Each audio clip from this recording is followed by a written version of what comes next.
Hello les amis, je vous retrouve pour une nouvelle vidéo sur le football français et la Ligue 1 et je vais vous présenter le match Brest contre Montpellier. C'est un match qui a lieu ce dimanche 14 janvier 2024 à 15 heures pour le compte de la 18e journée du championnat de France de football de Ligue 1 Uber Eats saison 2023-2024. Alors Brest c'est le 4e du classement qui reçoit Montpellier le 12e, donc dans cette vidéo je vais revenir sur le classement de la Ligue 1 avec les stats de ces deux équipes.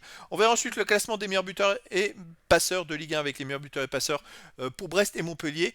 On verra ensuite tous les résultats de tous les matchs joués depuis le début de la saison, toutes compétitions confondues et les stats, avec les résultats de Brest à domicile et les résultats de Montpellier à l'extérieur, puis on terminera par les compos d'équipe et tactiques éventuelles, ce qui nous permettra d'avoir une idée, une tendance à ce match. Pour ceux qui souhaitent voir ce match à la télé, sachez que vous pouvez le voir sur Prime Vidéo. Alors au classement, on a donc Brest qui est 4ème de Ligue 1 avec 31 points en 17 matchs, 9 victoires, 4 nuls, 4 défaites, 25 buts pour, 15 contre, plus 10 de différence de but. Ils ont 2 points de retard sur Monaco le 3ème. Ils sont plutôt dans le haut du classement, ils ont 9 points de retard sur le PSG le 1er et 3 points d'avance sur le 5ème Lille. Montpellier de son côté est 12ème de Ligue 1 avec 18 points en 17 matchs, 4 victoires, 7 nuls, 6 défaites, 19 buts pour, 21 contre, moins 2 de différence de but. À Montpellier, ils ont que 4 points d'avance sur le premier relégable, donc ils sont plutôt dans le bas du classement, ils ont besoin de prendre des points.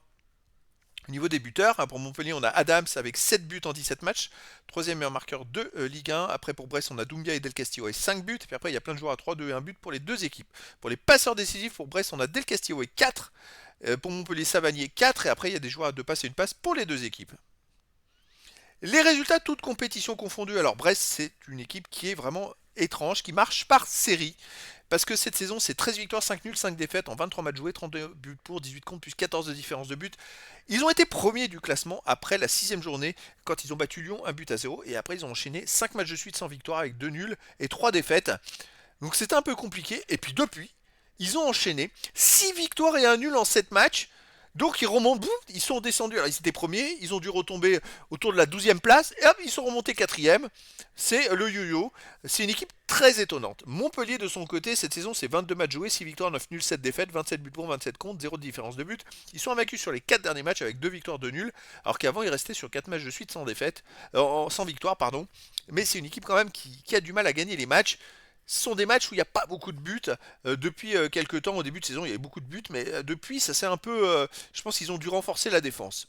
Au niveau des matchs à domicile pour Brest, c'est une seule défaite contre le PSG, 3-2. Donc il n'y a pas à rougir, sinon ça gagne et ça fait match nul. C'est plutôt costaud. Et à part contre Rennes où ils ont fait 0-0, ils marquent toujours au moins un but chez eux. Montpellier à l'extérieur, eh ben, c'est étonnant, mais il reste quand même sur 2 victoires de suite. À Amiens en 32e de finale de Coupe de France et à Metz, 1 but à 0. Avant, les 2 défaites d'avant, c'était à Monaco et au PSG. Donc bon, voilà. Mais ils ont aussi gagné à Lorient. Ils sont capables de faire des résultats. Ils ont gagné 3-1, 3-0 à Lorient, 4-1 à Lyon. Donc ils sont capables à l'extérieur de faire des résultats.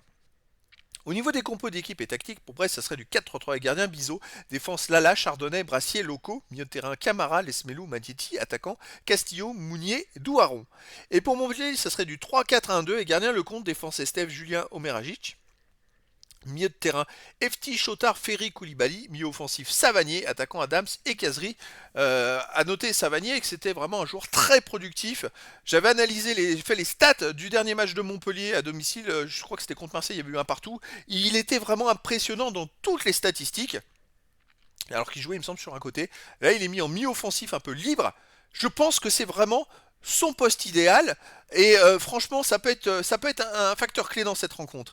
Donc les amis, voilà, on a face à face deux équipes qui sont pas au même niveau du classement, mais deux équipes qui ont leur chance toutes les deux dans ce match-là. Et donc je vous donne rendez-vous ce dimanche 14 janvier 2024 à 15 heures pour le match de la 18e journée du championnat de France de football de Ligue 1 Uber Eats saison 2023-2024.